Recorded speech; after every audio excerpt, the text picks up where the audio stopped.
What happens when society's definition of smart is based on looks, titles, and stereotypes? In a world where assumptions walk ahead of truth, one woman in a janitor's uniform turned an entire school upside down. Not with her broom, but with her brain. This is not just a story about math. It's about breaking barriers, defying expectations, and proving that brilliance wears many faces. Welcome to Teacher Told Black Janitor to solve calculus as a joke. Has no idea she's a math genius. A gripping three-generation tale filled with twists, truth, and powerful lessons we all need to hear. Before we dive in, where in the world are you watching from? Drop your location in the comments. We love seeing how far our stories travel. And if this story grabbed your heart, don't forget to like, share, and follow for more powerful storytelling that opens minds and moves hearts. Turn on notifications so you never miss a chapter, because we're just getting started. The bell had just rung for third period at Eastbridge High, a predominantly white school nestled in a wealthy Chicago suburb. In room 3B, the air was tinged with coffee, chalk dust, and the overconfidence of teenagers trying to outweep mathematics. At the front of the room stood Mr. Bradley Kent, a tall, clean-cut man in his late 30s with rolled-up sleeves and an untouchable confidence.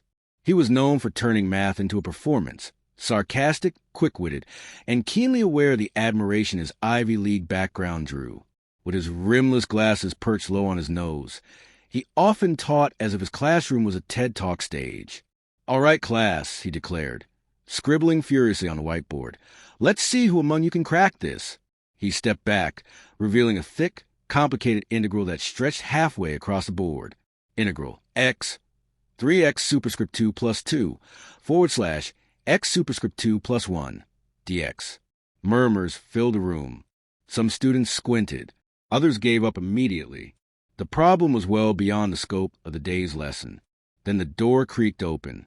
Pushing a cleaning cart, Miss Clarice Dawson entered quietly, clad in her Navy janitor's uniform. She was in her mid-50s, short and strong, with salt and pepper braids pulled into a bun. Her gloved hands moved with the same precision she used to polish every corridor, and her dark eyes missed nothing. She had been part of Eastbridge High's cleaning crew for over a decade. Most students hardly noticed her. Some never even greeted her. But Clarice had always been fine with being overlooked. It gave her room to watch and listen. Mr. Kent glanced over at her and smirked. "Miss Dawson," he said, raising his voice for theatrical effect. "Just the person we need. Care to try your luck on this little beast?" Some students chuckled. Others froze, unsure if this was a joke or a trap. But the sarcasm in Mr. Kent's tone was unmistakable. Clarice paused, her eyes scanning the board. She didn't flinch, didn't smile. Instead, she parked her cart near the back wall and removed her gloves one finger at a time. She walked in front of the classroom slowly, deliberately. There was a quiet dignity in her steps. She took the marker Mr. Kent was offering and studied the equation. "You're serious?" she asked, her voice low but clear. "All in good fun," he said with a smirk. "Let's see if life experience beats education." The class tensed. Clarice didn't answer. She began solving the integral. With each movement of her hand, her confidence became evident. She broke the expression into partial fractions, rewrote the polynomial, and handled substitutions as if she were gliding through a familiar dance. Every line of her work revealed a mind that understood mathematics at a level no one in the room could rival. The room fell silent. Even the cocky front row students stared with wide eyes. Whispers began to bubble as her logic unfolded. When she placed a marker down, the problem was completely solved. No errors, no guesswork, just mastery. Mr. Kent looked like he'd swallowed a spoonful of vinegar. He stepped forward to inspect her work, double-checking the limits, the simplification, the antiderivatives, every step correct. Clarice looked over at him, eyebrows raised. "Guess life experience does come with a few perks." She turned to the class. "Don't let anyone convince you that what you wear or where you work defines what you know. Intelligence has no uniform," she said, her voice resonating like a drumbeat. Then, without fanfare, she wiped the board with cloth from her cart, nodded respectfully, and exited the room. For a full minute, the class didn't move. Then a hand went up in the back. A girl named Tasha, the only black student in the room, raised her voice. "Who is she?" Mr. Kent didn't answer. But Clarice Dawson's name began to spread throughout the school like wildfire. Rumors flew. Was she a retired professor? A former scientist? Someone wrongfully cast aside? In the staff lounge, she was the subject of hushed conversations. Some teachers looked at her differently. Others avoided eye contact altogether. That afternoon, Tasha waited by the janitor's closet. When Clarice emerged, Tasha said, "Miss Dawson, would you tutor me? I've been scared of calculus since forever. But the way you did that, I think I could learn it." Clarice studied the girl's eyes. Curious, hopeful, bright. "I'll think about it," she said. Then smiled. "Meet me in the library tomorrow at 4. By the time Clarice Dawson arrived at the library the next day, the quiet corner table near the window had already become a shrine of curiosity. Tasha sat there with a math textbook open, a notebook filled with scribbles, and 2 other students from calculus class who had tagged along after hearing about what happened. "Is it true?" one of them asked before Clarice even sat down. "You used to be a professor?" Clarice looked at the boy, Kenny, with a calm, unreadable expression. "I used to be a lot of things," she said, lowering herself into the chair. "Right now, I'm here to teach you how to conquer calculus, if you're serious." Tasha sat up straighter. "We are." And so it began. What started as a quiet tutoring session with one student quickly turned into an after-school club that met every Tuesday and Thursday. At first, it was just a handful of curious kids. But as word spread, more students began trickling in, drawn by the legend of the janitor who made a mockery of a math teacher's pride. Clarice never spoke much about her past. She kept the focus on the math, how to understand the logic behind the formulas, how to approach each problem like a puzzle, how to think, not just memorize. Her teaching style was patient, engaging, and sharp. Students who had once felt defeated by derivatives began seeing patterns in chaos. They began believing they could learn, really learn. But behind the scenes, a storm was brewing. Mr. Kent hadn't taken the incident well. Though he laughed it off in front of class, his ego had been deeply bruised. A janitor had outshined him in his own domain, in front of his own students. And now, those same students were skipping his office hours to learn from her. He began making comments in the staff lounge. "Is it appropriate for support staff to run academic sessions? Are we setting a precedent?" Others brushed it off. But Principal Monroe, always more concerned with optics than justice, called Clarice into her office one morning. "You've stirred quite the buzz, Miss Dawson," she said, hands clasped tightly on her desk. "I've had a few parents call, asking why a janitor is tutoring their children." Clarice, who had anticipated this conversation, folded her hands calmly. "Because their children are finally learning." "That's not the point," Monroe replied, keeping her voice measured. "We have rules, protocols. You're not an official member of the teaching faculty." Clarice leaned forward. "Do the rules forbid me from helping students in a public library on my own time when no one else is stepping in?" Monroe faltered. "Well, technically no. Then I suggest we leave it at that." Clarice rose, thanked her for the meeting, and left. Outside the office, a familiar voice stopped her. "You always did have a gift for challenging systems," it said. She turned and found herself face to face with Dr. Harold Green, the school's aging chemistry teacher, who had been there nearly as long as she had. He adjusted his glasses and smiled. "Still can't believe they made you mop floors instead of lecture halls," he added. "They didn't make me," Clarice said, her voice quieter now. "I chose it. After what happened at Morehouse." Dr. Green raised his eyebrows. "So it's true then?" She nodded. It was either walk away from the classroom or drown in politics and lies. "I took the path where I could still watch, still reach someone." He considered her for a long moment. "Well, Miss Dawson, you're reaching them. And if you ever decide to fight for your license again, I'll stand behind you." Weeks passed, and the Thursday sessions turned into full-blown workshops.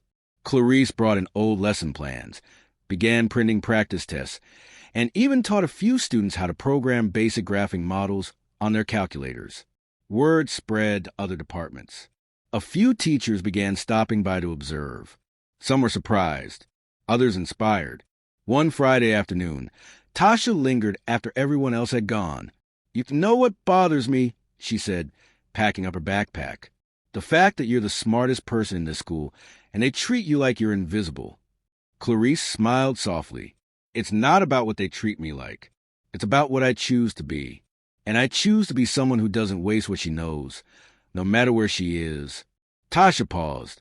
"But you should be more than this. You were more than this, weren't you?" Clarice's smile faded. She looked out the library window at the dimming sky. "There was a time," she said, almost to herself, "when I stood in front of lecture halls filled with brilliant young minds, when universities printed my papers, when math journals called me revolutionary. And then came the lawsuit, the accusations, the department chair who resented my rise, the dean who wanted someone quieter. I fought for tenure and lost everything." Tasha's eyes were wide. "What did you do?" "I survived," Clarice said, "and I waited for a moment like this." That night, Mr. Kent opened his email to find a forwarded message from the district superintendent. It was a request for a formal review of the school's faculty hiring process, with a specific note attached.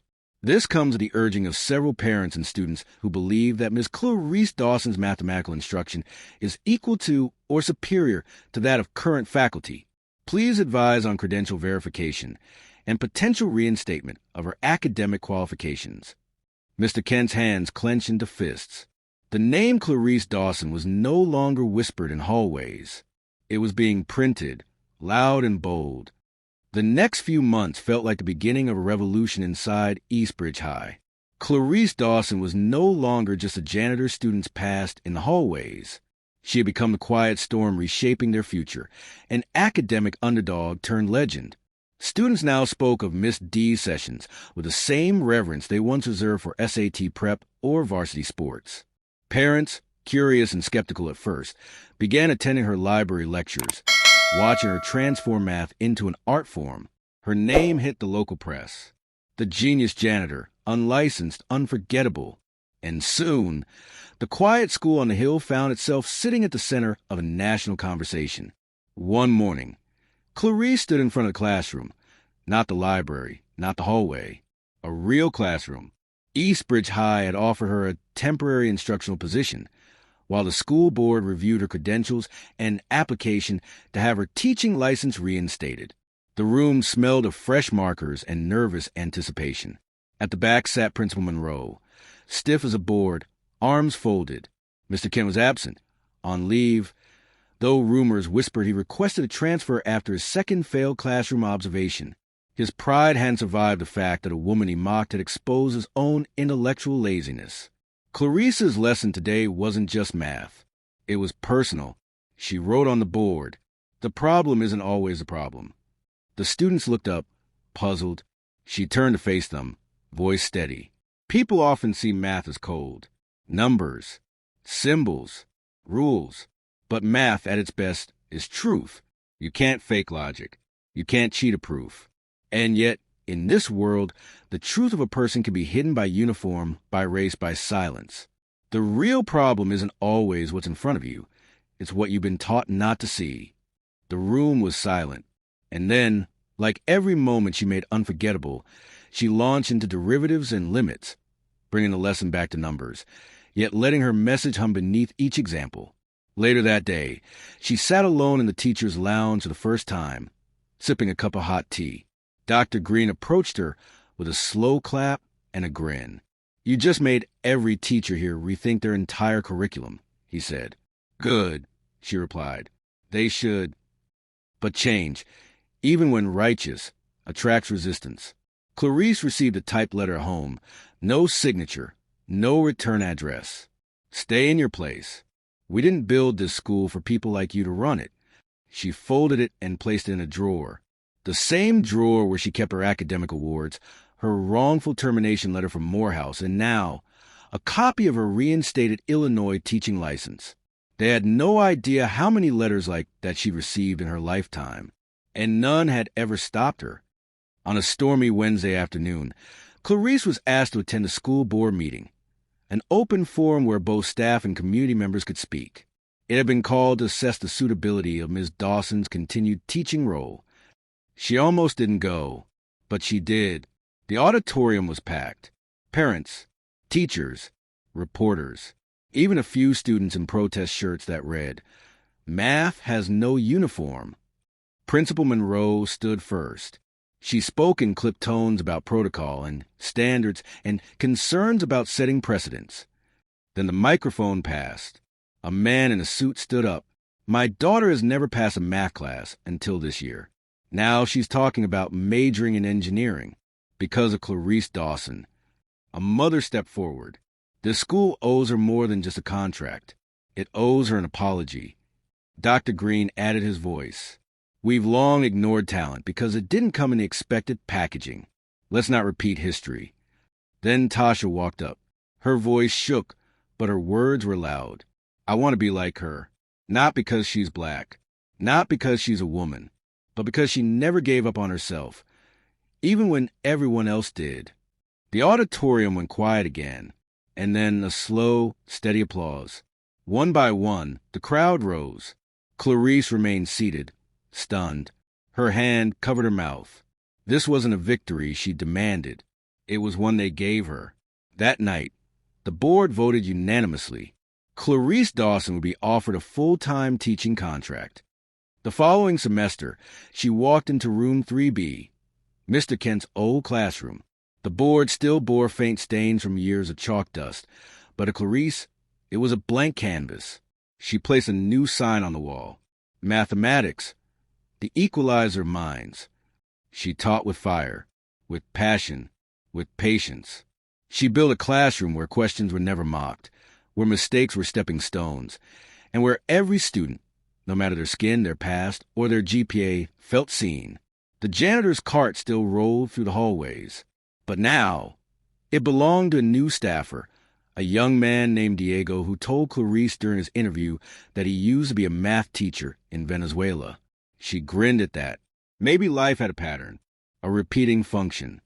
10 years later, at the front of a Harvard lecture hall, stood a young woman in a burgundy blazer, commanding the attention of 50 eager undergrads.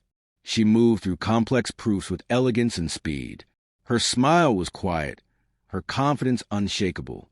On the board, she wrote her name in looping script, Dr. Natasha Owens Dawson. After class, a student approached her. "Professor Dawson, how did you become so good at this?" Natasha smiled. "There was once a woman who taught me that math doesn't care what you wear, that intelligence isn't always loud, and that the truest kind of genius doesn't ask for recognition. It just shows up." She turned, erasing the board, just like Clarice once did. "But most importantly," she added, "she taught me that when the world underestimates you, don't fight back with rage, fight back with brilliance." The student blinked. Who was she? Natasha grinned. "My grandmother." Moral lesson. Brilliance does not ask for permission.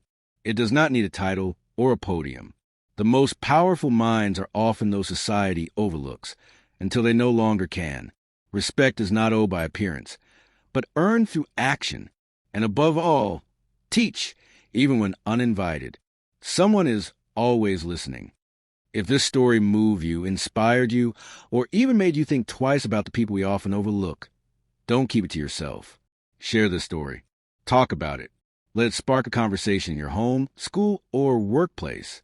And if you want more real, raw, and powerful storytelling that entertains and enlightens, make sure you follow, subscribe, and turn on notifications. Because these are the stories that change minds. And maybe, just maybe, change the world.